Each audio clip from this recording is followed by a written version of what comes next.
Hey everyone, and welcome to the Perfect Bite podcast, your fusion of food and entrepreneurship. You'll hear stories from chefs, restaurateurs, CPG brands, and more from the food and bev industry. All of them are at different points in their journeys, talking about their experiences and how they've cooked up something new. Let's dig in.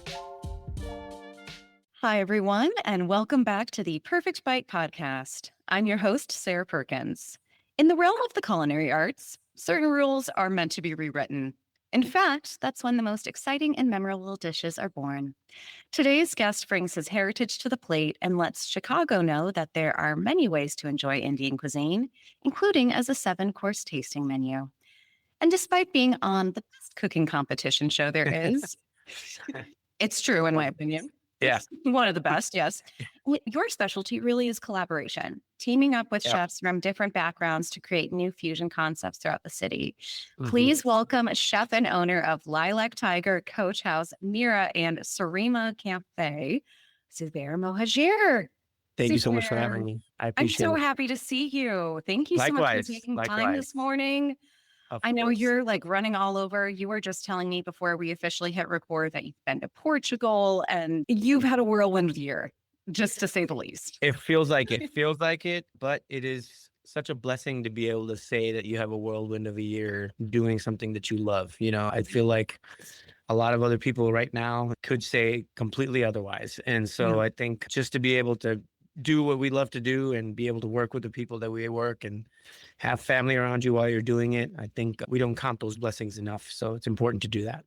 Yeah, it's very good to have that attitude of gratitude as we go into this. And like you said, this year, everyone I've talked to on this podcast is like, 2025 kind of feels like 2020 sometimes in different issues, but it's still really, really tough in hospitality, food and bev, agriculture. So thank you for keeping pushing forward and for creating all these great ideas so that people can also like just really embrace cultures that's not just the Midwest.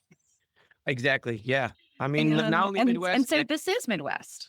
100%. It's America. You know, America is born from immigrants. America is made of immigrants. America is sustained by immigrants. And none of that is going to change no matter what kind of talking points certain people in the country want to hit. We're a part of this country. Everybody's a part of this country, and it's going to continue to do so.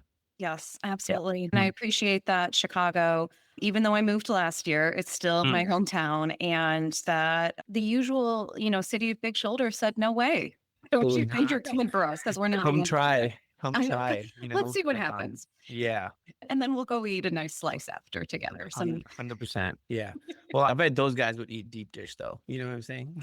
They'd be like, I always tell people, I'm like, that's like a once a year thing, like a twice a year thing. Yeah. With one single slice. And then you're like, that was really nice. But party cut is where it's at.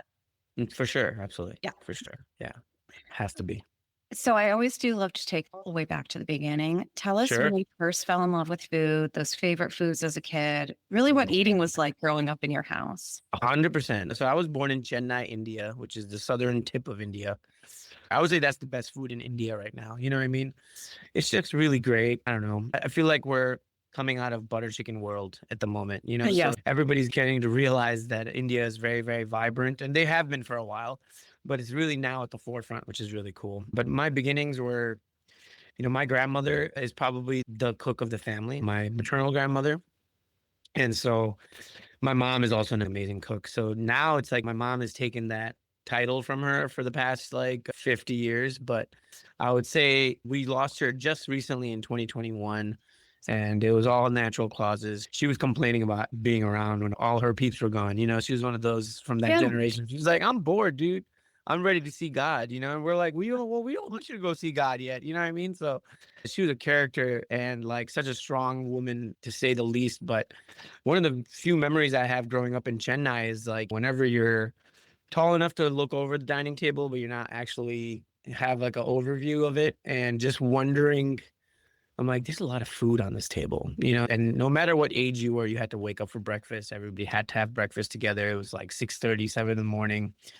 Man, I just remember seeing food for like 30, and it was 7 of us at the table. So that's kind of the quintessential how my mom has always Yeah. cooked. It's like, yeah, if 20 people are coming over, we're cooking food for 50 because you just never know what's going to happen.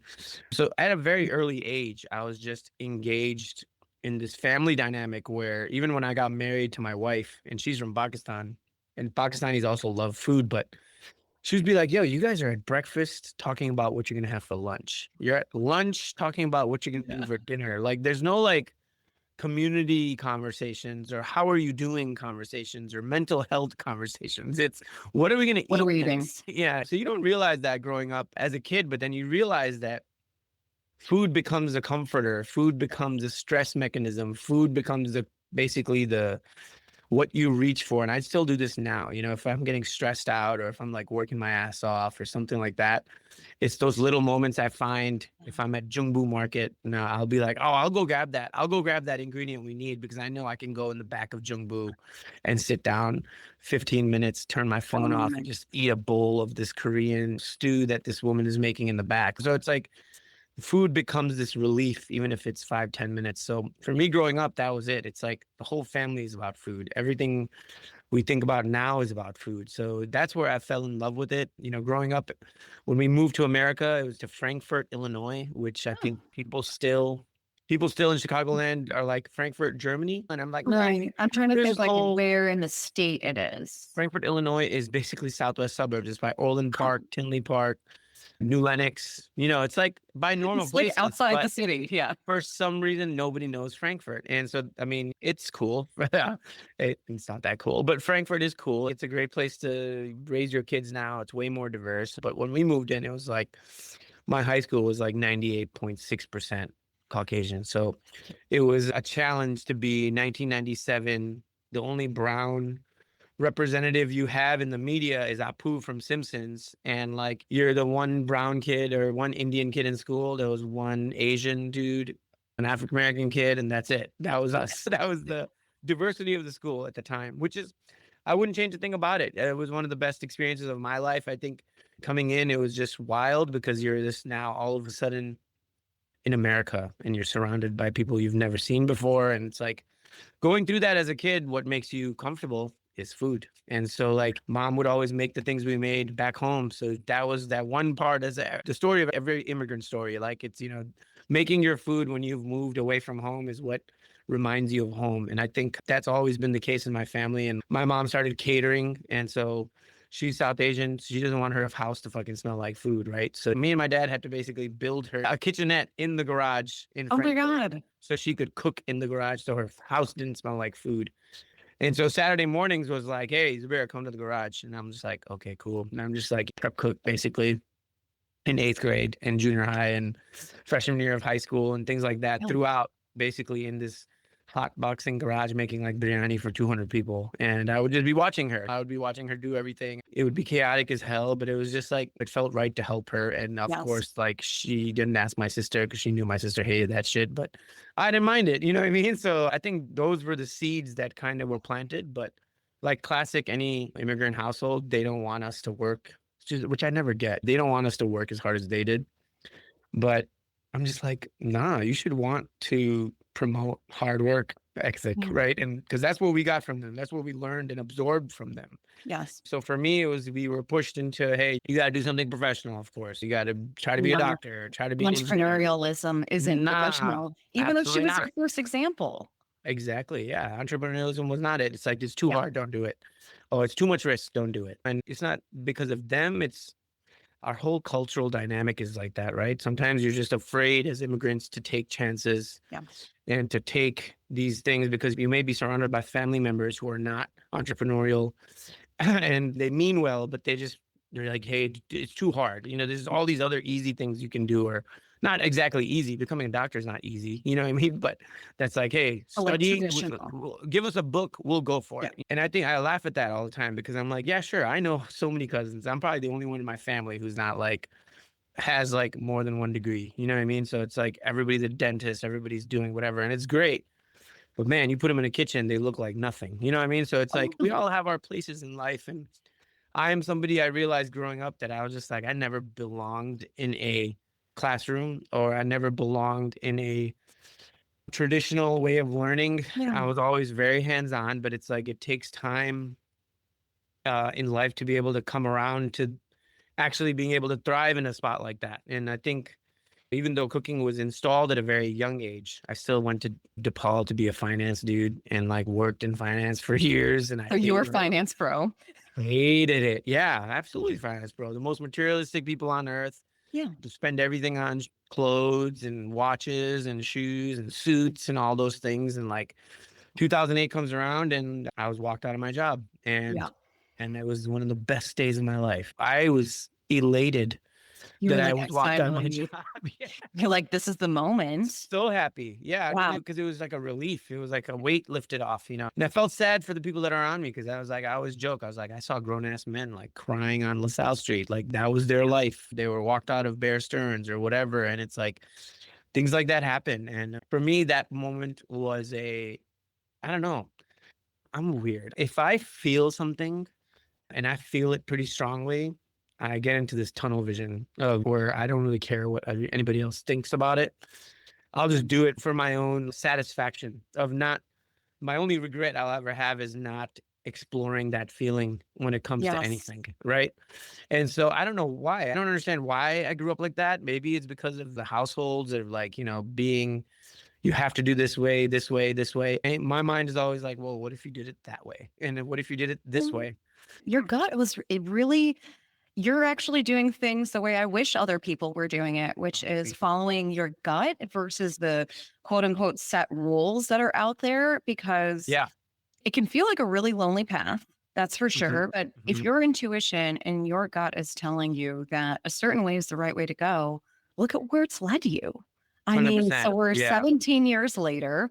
When Yeah. was like, Damn, that so makes me feel old. 17 years old. I was going to say, like, it's kind of hard to believe how many Holy things we've crap, also it is gone through 17 in years later. 17 years. Like, That's nuts. Yeah. nuts. Mm. One then was that aha moment of, wait, I tried the traditional route. And in fact, like maybe today you can even think like, hey, I know what actually goes on the business side of things, thanks to the finance background you have, Mhm. and, you know, get back in spreadsheet land and understand what's happening. That's the funny No one part. likes to do it. I hate spreadsheet land. I will never get back to spreadsheet land. I'm in the creator land. You know what I mean? Yes. So it's like I have a very strong buffer between me and spreadsheets since the day I got laid off. I don't want to do that ever again. Like this is a trigger. Don't say Not it. happening. Yeah. Don't say No, Excel. Like, absolutely no way. yeah, it's tough. It's wild. I mean, I don't know. Couldn't have it any other way. I think for me, the aha moment really was I did this thing where I would apply for culinary school and I would throw it in the garbage. I would apply for culinary school and I would throw it in the garbage. I did it like Like, 5 times I don't know. during, I was like, am I really about to do this? Then I decided to get married in the middle of it. So now my in-laws see me in a suit. My wife sees me having like a certain salary and thing like Yeah. that. I'm like, am I really about to just ignite this, what is Zubair doing kind of moment? And you know what? The beautiful thing is when you love something so much and you get to a certain point, you just be like, yeah, you know what? I'm going to light everything on fire. And so basically that's when the world will really prove to you if you chose the right partner or not. So I badly. definitely chose the right partner that was very, very patient with me and said, yeah, fucking, yeah, sure, do it. And so we were both in this like kind of starting out down these careers. She was supposed to be a teacher. She's flipped. Now she's super smart. She's like a director of change management for AI at BDO. Wow. She just does wild shit. I don't even know what she does, but she does wild things. Me and my son still are trying to figure out what she does, but Mama's very smart and Mama's built her own way. And she is part of the reason why we were able to build our own way, because we realize it's just us, not that we don't have family support, we have family support, but when it comes to these kinds of decisions and career changes and things like that, you just have to have, for me, I was like, I just need to have her understand that what I'm doing. And so she understood. And it was one of those moments where I was like, fuck it. So there was a moment before I got laid off where I would wake up at 5 a.m., go to culinary school at Le Cordon Bleu, get off at 8:45, run home on a bike, shower, and then go to my 9 to 5 from 9 to 5. And then I would get off at 5:30, bike back home, change, and go work at a bar from like 6 to midnight, because I wanted to get my hands wet and like get into a kitchen. So I think that's the part we miss now, like having that hunger to do all that, I think is great. But now you'll hire somebody and they want to be the chef tomorrow. And I respect the ambition, but like Yes. you gotta sweat a little bit before you get into this thing. So for me, it was just that. It was getting into a kitchen was an aha moment. And realizing how much I loved it was an aha moment. Realizing, I mean, I always joke, the first Avatar movie when the dude like plugs into Mother Earth, like that's what I felt like when I walked into a kitchen, you know? It was that rush of energy, that rush of like, this is where I belong. Yes. But then, like you said, I might not like spreadsheets, but what I learned from the finance background and the finance career is you are who you work for in the sense of where do you learn from, right? And so that's where I decided to, I'm like, hey, I'm not just going to fly around and work for the top dollar. It wasn't about money at that point. And so that's why I came across Pump Room, which is a Jean George restaurant. And it was awesome. I'm so sad it was Such a gone. classic. Such a great place. And like that place is still like, I'm in a fantasy football from my time at Jean George, like 13 years ago. Oh my God. With like servers and chefs that I worked for that I still talk to every day. That's probably the only kitchen where I still speak to everybody that I worked with. No, like a good family environment there. Yeah, it was like Wow. we pushed each other. I learned so much. I was like 28 walking into this kitchen. I was learning from 20-year-olds and 19-year-olds and people who really also were in this journey that they chose and they really were passionate about it. And me coming in as an outsider was something like, man, I told myself, I was like, I'm going to shut up for 5 years. That's what I told myself. I was like, I'm going to shut up because I know my mouth is loud. And I'm like, I'm just going to keep quiet and learn and absorb. And I think that act of internal humility, when you tell your own ego and your own persona to be like, hey, you are going to sit down and listen and just absorb these things. I don't know why that happened. I think it's circumstance. Like you just want to do something you love and finally something clicks in your head and humility kicks in and you just stop talking. And that's what I did. And it's like worked for Jean George, worked my way up to sous chef. And then I had this opportunity come up in Napa Valley because one of my friends who worked with me there, who has gone there, he's like, yeah, you should come stage here. I'm like, I've never even moved out of Illinois since I've been here, since I moved here. So then I realized, oh, wow, I can cook anywhere. I'm not geographically tied to any place. And that was another mind-blowing thing. But then I looked at my wife. I'm like, do you think it's cool if I go stage in California? You know, and she's like, fuck it, sure, do it. And so then I would go out to California. First, I went to LA, really awesome restaurant. Again, another sad one that it's gone, Otium. And Timothy Hollingsworth was really awesome. His team was really great. But it was just the money didn't make sense there because it was LA. And I was like, I can't move to LA for like $13 an hour. It's like, it's not going to happen. But then I went to Bouchon in Napa.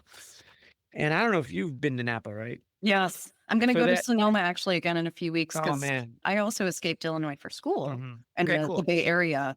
And so I still have girlfriends and like, oh no, he family has a house in Sonoma.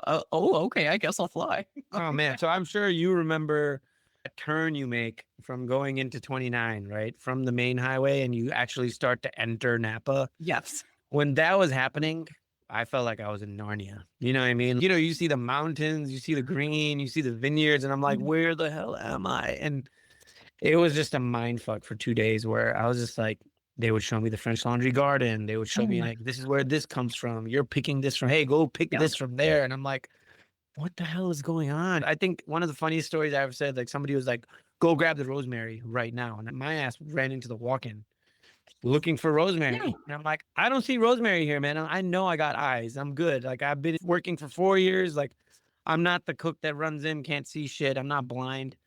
I go back to the chef, super embarrassed. And I'm like, I don't see any rosemary in there. He's like, where did you look? I'm like, I looked all over the walk-in. He's like, chef, go outside. And I'm like, what do you mean go outside? Like, nobody says go outside in Chicago. We're not picking fucking rosemary from the sidewalk. You know what I mean? So it's a different planet out there. Yeah, I go outside. It's a wonderful planet. Yeah, 100%. Every tree had a rosemary bush underneath it. And so it was just one of those like very, very cool where I was like, I need to be here. So I ended up moving there for a year and a half.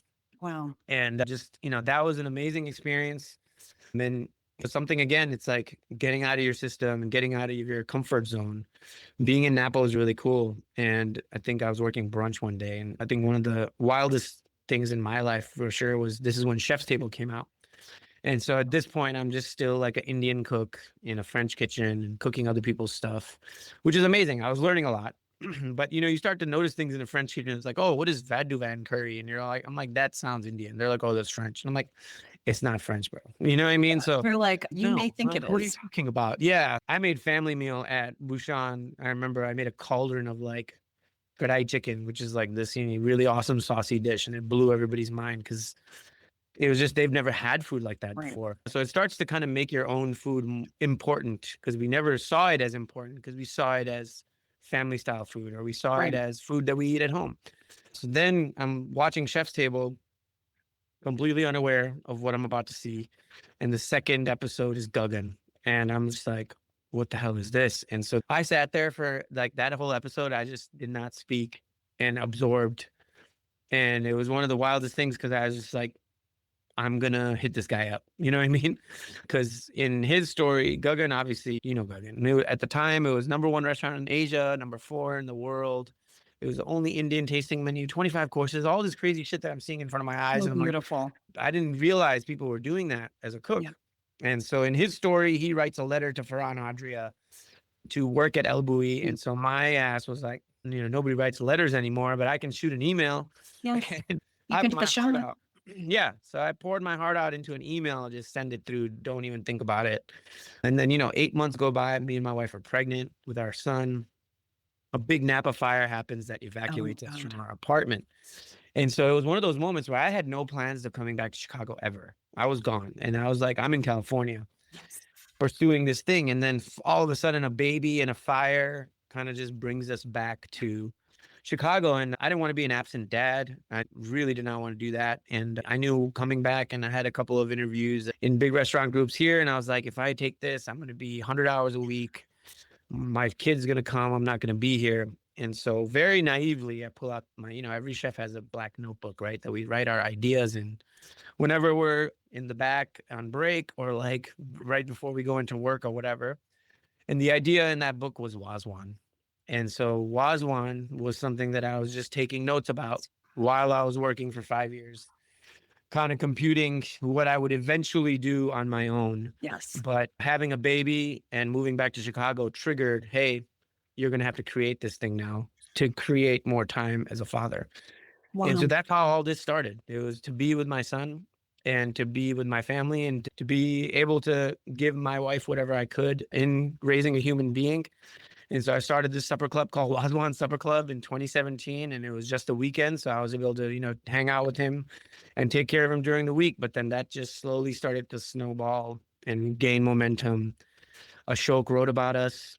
Yes. Oh gosh. I love him. I'm just I like, love him too. Yeah. so many episodes lately. I'm like, I'm so angry right now about man, such just, like, bullshit. the shifting Yeah. landscape here. I know whatever he does next is going to be amazing. And I think will then shape like what does happen for food media next. So yeah, It's dead in Chicago. It's gone. There's nobody as good in Chicago. Substack is where everyone's going. I don't consider him food media though. He's awesome. Michael Legrand is the shit. But I'm saying traditional food media, like, oh yeah, done. Was like dipping in at first. Oh man. Yeah. I love everybody that writes about us. I really appreciate it. Please continue writing about us. But like the homework is not being done as much anymore. Sometimes people just kind of name stuff like, oh, this dish has a tortilla crust on it. And it's like, you didn't read about what the dish that you're writing about, or people got to do their homework, but we still appreciate everything that people write. But I think that's part of it, right? It's like food writing is hard and you got to do your homework and you got to know what you're writing about. Like Ashok has had such an immense effect on my career. Like if he doesn't call me, which we didn't even know each other, nothing. And he's like, is this Zubair? I'm like, I heard you do Wazwan. Like, are you doing anything? And I'm like, nah, you know what? I don't have a Wazwan dinner coming up, but I have this art gallery that I'm taking over for like a 2-week period just to do tandoori fried chicken and have this fun casual thing. Yeah. He's like, oh, cool. Do you mind if I write about it? And I'm like, go ahead, bro. But I was more honored that he even called me to do that. Right. And so next thing you know, that thing goes out and we got 500 people in Damon and Augusta just lined up to do that. And that was basically the starting point of everything. And so that catapulted us into like a conversation of who the hell are these guys in Chicago? Yeah. Which I love, I feel like I'm losing that now. It's losing the surprise factor. You know what I mean? Like Sarima, though, like everyone's been lining up.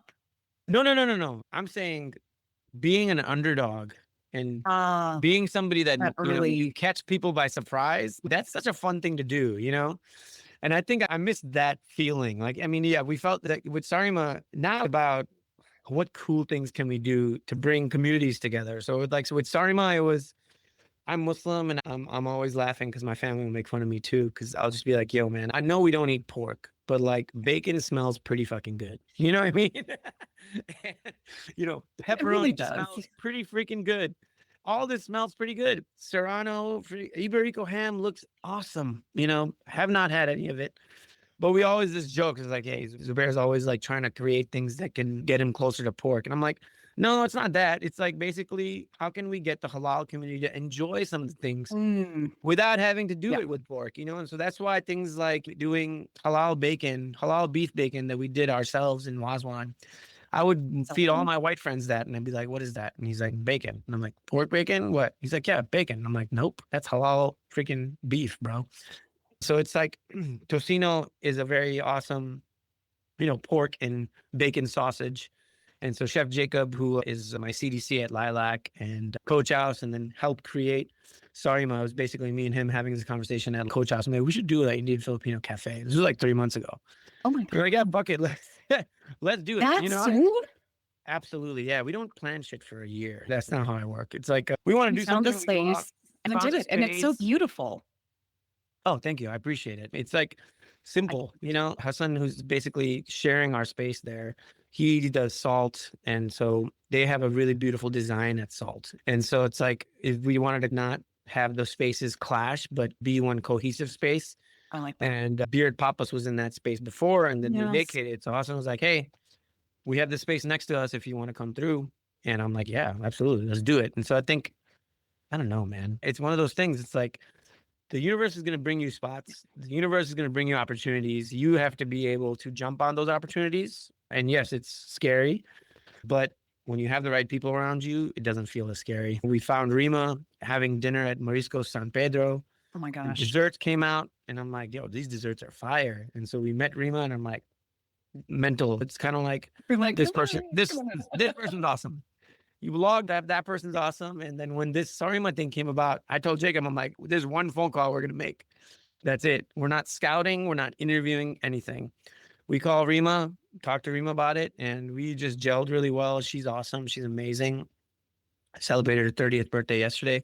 Oh my goodness. Yeah. And she's like, yeah. And so that's the thing. Collaboration is the root of it, I think. But I think for me, subconsciously for myself, it's how can I get people to believe in themselves so hard that they start creating businesses for themselves, and I think I didn't exactly have that pushing when I started, but I feel like if I would have, then, it can be so invigorating to have somebody support you and believe in you and be like, yeah, it is crazy. It's not organized. Certain parts of it are organized, but it's wild. It's the restaurant industry. That's just how it's going to be. And to be able to see Jacob grow in that way has been really amazing. To see Rishi grow in that way is really amazing. To see Rima grow in that way is really amazing. Because I don't know. I think, it roots back to the way we're brought up. My family, we were brought up to not be about ourselves. We were brought up to do good for yourselves, but like, what can you do for other people? And that's something that I always saw in my parents very effortlessly. Even when they had nothing, they would always do something for somebody else. They would always go to people's houses where their kids weren't taking care of them, and they would go take them food and things like that. So it's like, I think our parents' generation has a way of maybe not verbally or upfront telling you or teaching you the way, but their actions taught us the way. Yeah. Their compassion for other people taught us the way. And I think in a way that has entered my psyche since I started.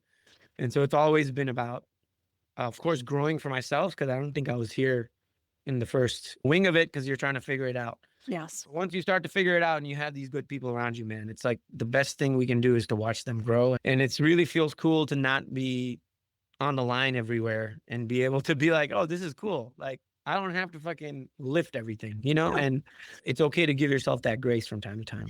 Yes. You've done such an amazing job of it. I feel like Thank you. I appreciate it. you have this entrepreneurial spirit That's the best kind where it's not egocentric. It's not focused Mhm. on like, oh, this is going to be for like Zubair to be famous and everything. It's Nah. you're lifting other people up so that there can be that catalyst effect of entrepreneurialism. And Yeah. that's what really sparks change. Because we need, Thank you. like we said, we need the folks who are Yeah. apprentice or who stay at one company and become, Mhm. the top within 15 years. We need those Right. folks. Absolutely. Yeah. And then we As need much as the you need your people. dishwashers, as Yeah. much as you need your cooks that want to cook, like it's not for everybody, and that's Yes. okay. But I agree with you. I think We need the it's still adventurers though, you it's know? boring otherwise. I swear. I And can't it's not always stable taking that route. And that's what scares people and tell. stops them, right? Because they're like, 100%. Yeah. just like your mom said, like, we don't Yeah. want things for you to be hard in that way. It's just a Yeah. different type of hard. I think what it taught me was it breaks away these pre-built walls of what you need to exist or what you need to survive, Yeah. especially in communities that are immigrant communities, especially in communities that come from maybe super professional, even in places where you come from money or you come from a Right. comfortable situation. Your body and your psyche is going to fight every ounce of anything that says, why would you put yourself in that position? Why would you do that? You know, and That's it's uncomfortable. very exactly right. It's That's like risky. There's no the such. AC in this place is not nice enough as it is back home. And it's like, I think there's certain people that succumb to that, but then there's certain people that live in that. They live and thrive in that. And I think for me, when I was coming back and it was Wazwan, my kid was 3 months old. I came back home. I was bottle feeding him at like 3 in the morning because he woke up and my phone went off. And this was about 8 months after. And it was an email from Gaggan.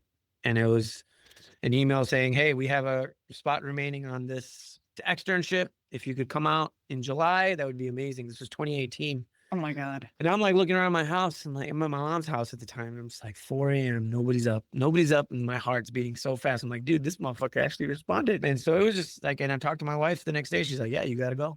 And so we had this. He is equally like, you guys are co-founders in every way in life. Like you're like 100%. I tell partners that in to every everybody. way. I tell that to Where she everybody. is equally as part of each of your businesses because she 1,000. Yeah, essentially gave you that permission to be yourself and to chase so that there could exactly. be something bigger. Yeah. And it was scrappy. It was like, I remember the conversations that were like, okay, what do we need to make it this month? And it would be like, Yeah. I would call up somebody who's like, I'm like, hey, you called about like a 10-person dinner, right? They're like, yeah, screw it. I'll do it just to make that $1,000, just to make whatever at that time, to pay a car note, to pay rent. And this year we bought a house in Lyle when my parents got older. And it was just like, we were sitting in this house and we're like, man, we used to dream about this part. Like we used to dream about getting a place or buying a house. It took 14 years to do so, but we did it. And it's like, we did it together and it's really, really feels amazing, you know? So it's like when she was like, you got to go to Bangkok, that's what it makes it even more important, where it's like, this is not vacation. This is, again, this is to advance. This is the grind. And so that's why I was saying people that thrive, like I was in maybe a 300 square foot space that they put us in with another dude from Mexico City who's a chef. So me and him are sharing this 300 square foot space. Our beds are like 6 inches away from each other. Hello. A We lot know of each other people would very be well like, now. hell no, I'm going to go stay at the Ritz-Carlton. I can afford it. And I was like, yeah, I could probably have afforded going to a hotel. But I was like, no, like I'm the guy who's like, I want to feel that. It's like being in those spaces really, again, breaks your walls down.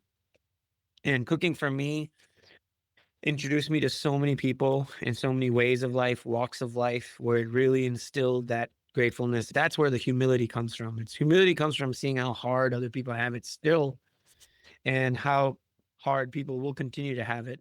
And if you can create a space in your restaurants where all of those walks of people can feel comfortable and feel safe, but also feel important and continue to provide for their families or do whatever they need to do. If they want to create a business, yes, I'm down with you. I got you. Let's go. So I think that's what it became for me. In Bangkok, I didn't even eat at any place that had AC because I was like, I don't want it because that means the food's going to suck. You know what I mean? It's not real. Yeah. Yeah, exactly. So it's just like, I don't know. That's what I thrived in. Not struggle. I thrive in challenging environments. When somebody says you can't do something, I can't sleep, you know? So if I would ever get rocked on a line, I would go home and I could not sleep that night.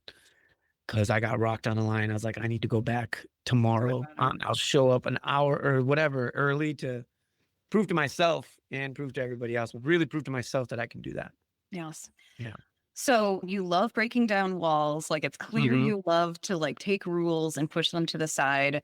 Yep. You then took that taste of Gaggan and you brought it back to Chicago and people saw Indian food in a high-end tasting menu for the first time in the city. What do Mhm. you feel like were the biggest challenges that you faced at that time in terms of breaking through those stereotypical messagings around Indian food and Mhm. how you are now presenting it? Yeah, I mean, I think for me, it's always been about flavor, right? And it sounds such a basic thing to say when you're a chef, but sometimes flavor gets lost in the pursuit of presentation. I started essentially Lilac Tiger was one, and Yes. it evolved into Lilac Tiger. But when we took over Lilac Tiger, it used to be a Philly cheesesteak spot. And the guy was like, there's a lot of storage back here. And I'm like, sure, let me look at the storage. And the storage was the coach house. Bouchon. And as we cleaned, I was like, yeah, sure, I'll take the storage. And that's like, I knew damn well because I was a pop up. I saw the floors, I saw the walls. I'm like, this is not storage, but we're going to let this guy think that he's giving me storage and I'll take it. And as we cleaned, we uncovered the bar that's there. We uncovered the banquette. And what it really inspired me when I was at Gaggan was his 14-seat, you know, kind of lab that he called it, which is really cool because he had a lot of cool things in there. But besides the cool things, I think what I loved about that experience was what he created in that space. It was a party. It was fun. But what he created was really cool. And like, I just saw the glow on people's eyes, like when they loved that interaction and there was no curtain, you were just part of everything. It was just fun. That stuck with me. And so when I looked at the coach house, I was like, that's what this place is. This is 22 seats.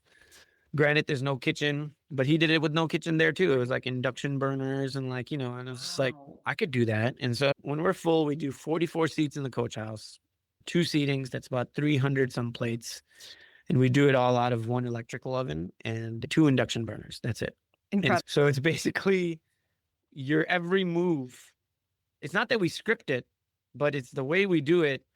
And in the beginning, I had to do it alone, which is great because nobody's there to get in your way. Yeah. But it's wild. You start getting into these modes where like you are 5 steps ahead of yourself because you have to be, because there's no curtain. Everybody can see what you're doing. So you can't make a fucking mess. You can't be all over the place. You can't be loud. And nobody trains you for that. But having 22 people in front of you staring at you will train you for that and will basically mold you into this person. And I think The dance that you were doing. yeah, exactly. It's always dancing. And it's my first job when I was 15 was like selling credit cards to people as a caller, I was a telemarketer and I was pretty good at it. And I remember I was like, man, I'm pretty good at that. And then so after that, I was like the pioneer at 18 of the generation of, brown dudes that were selling you cell phones in the kiosks at the mall when you didn't really want one. That was me. And so it's like, fast forward to having that sales ability, but now you are talking about food that you created. You're talking about things that you love. That stops being a sales thing. It just becomes, you want people to eat A story. you want them to experience something different. And I think that's where it really transitioned for me in the coach house, was that it's not just about presentation. It's not a white tablecloth room. We're sitting in a horse stable from 1871. You can see that the bathrooms are cool. They're nice. We redid them, but they weren't in the beginning. Yeah. In the sense that they were just all black. It was just like, there's so many things that have happened in that space over time where we made it our own, and that's where it changed. I think for us, you get a really great meal. Every single course, I love achars. So we make achars for every single course. And there's this natural transition that happens. And I'm not sure how. I swear to you, this is not something we sit down and script or anything like that. Me and Jacob will just get into that room and just cook. And somehow, whatever we organize and cook, and of course, with the help of like David Moore with the pairings that he does, it's really amazing. The team starts to kind of collaborate about where things should be. And so you have this natural dance that happens from creation where there's no spreadsheets involved in how we organize the emotion that's in the room. The emotion is the food, and the emotion is the people who are executing the food. the people who are serving the food. So it becomes this very, very cohesive kind of, I don't know, I can't describe it any other way that when you walk into the coach house, you leave the world behind and you're just there. It's really awesome. It's so poetic that you said the coach house is from 1871. That's the year of the Chicago fire. Yeah, 100%. Yep. We talk about that every single time. It's just like such a big piece of history. The fact that it survived from that period. And there's always that sense of like being rebirthed from fire, right? 100%. So you were able to, it's almost like you took everything in your life and you were able to rebirth it in the coach house and then take that forward to everything else you've done. 100%. So poetic. It's crazy. Yeah, I didn't think about that actually. That was good. I haven't thought about the whole burning down aspect of it, but you're right. Absolutely. Like it's you got to burn things down. You got to figuratively burn things down to regrow. What I think about the coach house, people are always like, "Man, you're here," and I'm like, "Yeah, I'm here because it's the heart of everything we do." Mirra was born in that coach house. Sarima was born in that coach house. Most likely something else will be born in that coach house. Yeah. Well, you used to bottle the achars. Do you think you'll go CPG again? In the future? No, we still do. We sell it on here. Yeah, we still do. Okay. Yep. I'm thinking like there was a period there wasn't. It was just crazy because I don't have like a factory, so I'm literally there canning them myself in the morning. And there was he's got his matchas, which are awesome. Yep. Yeah, they're really good. We're actually trying to like maybe mass produce these guys at some point when time allows, because his matchas are so good. And so that's what I love about Mirra. It's like there'll be achars and matchas and like they just go really well together. And it's just fun. It's like a different side of fermentation and pickling that everybody needs to know about. And I think that's what's fun about going through it with the Mirra menu, but also going through it with the Coach House menu. And it's really a big part of it. You know, it's Sarima too. We have achar. So it's like really incorporating that into everything that we do is amazing because that's another kind of point that we're teaching everybody about, you know, because up till now, Indian food is naan and butter chicken and chicken tikka masala. And I love all of those things. Don't get me wrong. But what I always say is like India is like going to Indiana and Wisconsin, and it's a different religion, it's different food, it's different language. I think it's some crazy statistic that every 1,500 feet or something like that, food changes in India, you know? So it's like, we can't be represented by one region. I love the northern region. It's really great food, but there's a hell of a lot more that we need to go through. And we still are barely scratching the surface. But I think this year has been really proud for me because you got all these guys in like Dubai and Tristan, the people, all the chefs that came in the footsteps of Floyd Cardo's in India and Bombay Canteen who are doing crazy things.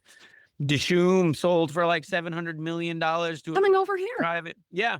And I'm like, people, you know, it's funny because people are like, oh, that's sellout. I'm like, nah, man. No, that's not sellout. I mean, sure. I like to think of it, especially if someone sells, like they get to take the dream. They take the dream further. Good for you. 100%. I mean, good for you. I mean, this show's been around for a long time. Yeah. So if that family who got to start that, I think that's what a lot of people forget. And I think that's again, another thing about being an entrepreneur, right? In the beginning, you're always like, as cooks, sometimes you hate on big corporations or you'd be like, oh, let us entertain you. Oh, Boca. And then you start to know, and then you start to learn. Then you meet people like RJ and you Kevin, meet people, and you're like, Kevin, oh, and you read the history, right? And you go to RJ Grunts and you're like, man, now you feel small because you're talking shit about a group that started with this diner and is now nationwide with what, 200 something spots. Yeah. Who the hell are you to talk shit about that? Right. It's like, they're the leaders of systems. And like, I think there's things that people can pick at it about with cultural representation or stuff like that. But I think generally, I don't know, you can't knock people that build businesses to a big point. I think how you do it obviously matters. I mean, how you represent the people you put in leadership definitely matters. And I think for the most part, they've done a pretty good job of that. Yes. And I love thinking of all those places too, like the people that have come from them. That's what I'm saying. Yeah, it's wild. Yeah. It's easy to sit on the side. That's the thing, right? It's easy to sit on the sidelines. We know a lot of people like that who are the disgruntled cooks or the disgruntled chefs. And it's like, bro, nobody's telling you to take your salary. Go do something on your own. But you got such a problem with it. Go create something. Right? And that's where no, I can't do that. It's like, exactly. Then all the excuses start to come out. And it's like, okay, so then stop talking. It's the quintessential, you don't have anything productive to say, then just keep it to yourself, man. Yeah. That's very the online culture too. It's like Oh my you God. can say a Yeah. lot behind a screen, It's very, yeah, very easy. but Yeah. they've never done it. So it's Never. just, Yeah. yeah, it's common. And I'm Yep. sure it comes from a grass is greener perspective too, of like they're secretly wishing that they could It's have like done insecurities. this. Yeah. Yeah. It's insecurities. And I think, at least for me, the people that I've come across, it's like, I was also insecure about, is this going to work? Yes. I mean, we'd be lying if there's so many times where I went to my wife, I'm like, should I just go take a job? It'll be so Right. easy if I just go take a job. And she'll be like, you'll hate that job in 2 weeks. She would tell me that. She's like, you'll hate that job in 2 weeks. You won't like it. You will quit because you don't like it. And so I think you have to figure out who you are to a certain extent.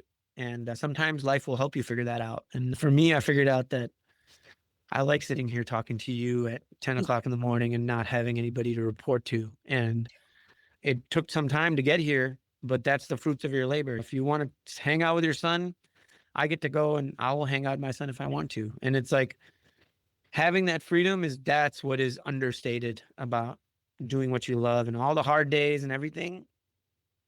That's worth it right there. Just being able to hang out with your family when you need to and being able to do what you need to do is why you do this, you know? Yeah. I mean, it's really the success metric of happiness that comes from Yeah, that we all want. absolutely. And Yeah. I want to compare to those two things then. So we've got our intrinsic happiness that I think we all seek for, right? Love and happiness. And Mhm. it sounds so woo-woo, but it's true. We It do. comes down to it. Yeah. Yeah. But I mean, all of your hard work, congratulations. You have been James Thank Beard you. nominated multiple times. I And appreciate it. you've now reached this even wider audience thanks to Top Chef this last Mhm. year. I do want to touch on that experience a little bit. Sure. You had Yeah. challenges. So what Yeah. really said you're going to go on like nationwide TV and Yeah. be in these cooking challenges and be judged well by other peers at your level and who are icons? Yeah. I mean, the funny part is that because of everything that's happened so far, and I think it's just the way my life has gone so far, it becomes less about fear of being judged. Yeah, there was nerve-wracking moments for sure, but I kind of love that because it was almost like, and I think all the chefs that were on this season, and by the way, we are all, for the most part, very, very good friends, and like we all have this chat thread that we talk on every day.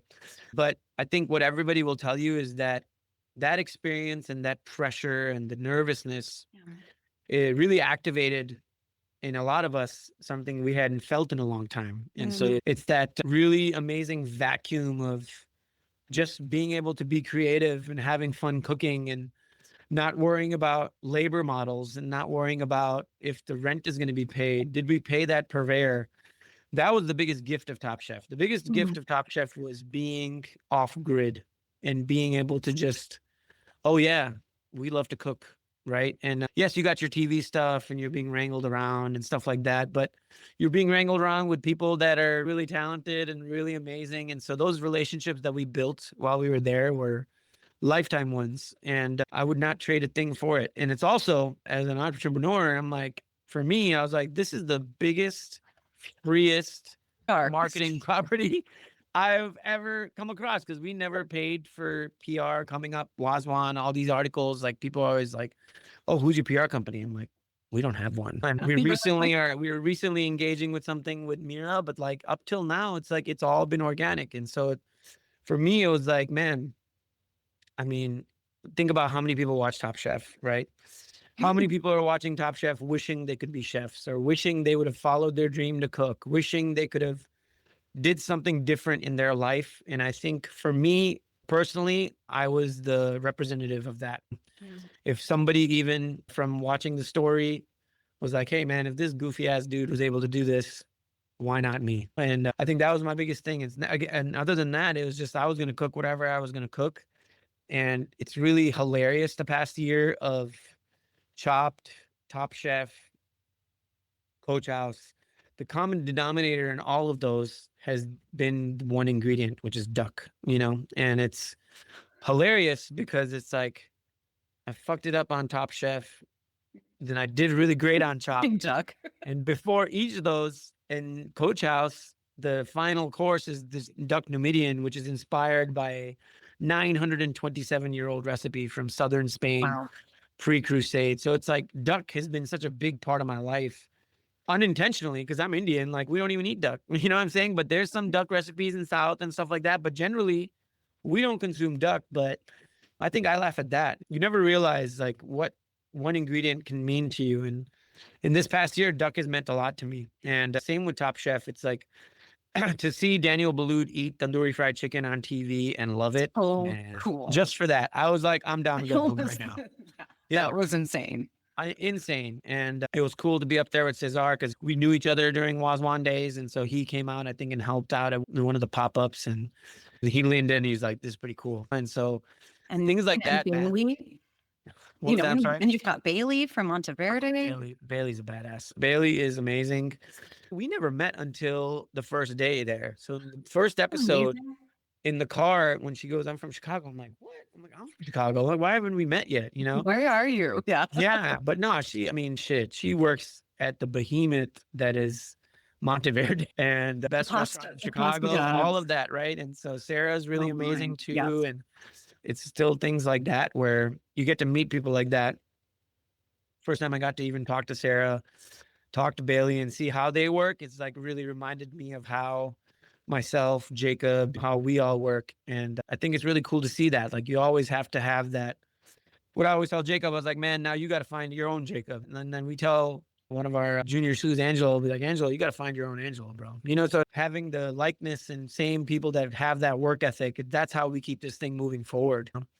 But Top Chef, man, yeah, it's cool to walk into Lowe's and take like 8 pictures. And it's like, I'm trying to get to service with like a fan because our AC went down at Lilac. And it was one of those days where I was just like, why the hell are there so many Top Chef people at Lowe's on like Division Street? You know what I mean? So those days are cool. Those days are cool. I think what you just said too is that you're all also building these like generational cycle of, I think, hard work and kindness as well. Mhm. And we wouldn't have, I guess, Bailey on TV if it wasn't for Sarah, if it wasn't for Tony. Like, Yeah. and you're kind of like, oh, these are all really nice people as well, Mhm. from what, you know, So you nice. pass by them and or say hello at something. And I think that is what's so appreciated as well as we Mhm. continue on in this journey is that life is already hard enough. People used to think like to be a top chef, you kind of got to be an asshole. And I like that. That's really changed. Assholes get canceled. You know, it's like, and they should be canceled. They And it's should. like, yeah. And it's not about being an asshole. It can't No. be That a doesn't mean you're a career. leader. Yeah. Our careers are acts of nourishment Yes. and acts of feeding people. And it can't be assholes doing that. And I think the world it's good. It's changed a lot.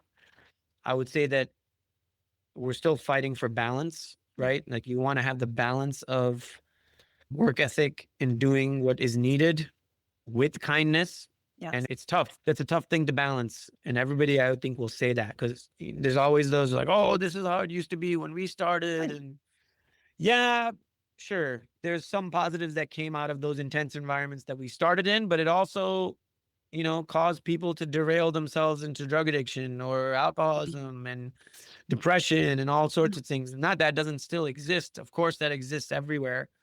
But man, if you can just make people feel good about what they're doing as a livelihood, then maybe we can mitigate those things. Me, first and foremost, like I'm not immune to any of those things, not immune to giving into your demons, especially when it's a pandemic happening and all this stress is around you. Seriously. But I think what brings you out of those dark times is looking at your kid's face, looking at your mom's face, your wife's face, and realizing that these people count on you, even though they might not say it all the time, but you mean something to them. And just that alone, I think for me, if I didn't have my kid and if I didn't have my family, like I don't know where I would be, honestly. I think because things get hard, days get hard. And those are the days that your family is going to really lift you up and give you reason to keep pushing. Absolutely. Yeah. I could keep talking to you for hours. I'm going to give you the last few questions before we Okay, get to cool. the world's Let's best do and it. hardest question. Okay, cool. So, what do you think is next in the journey? You have so much to be proud of.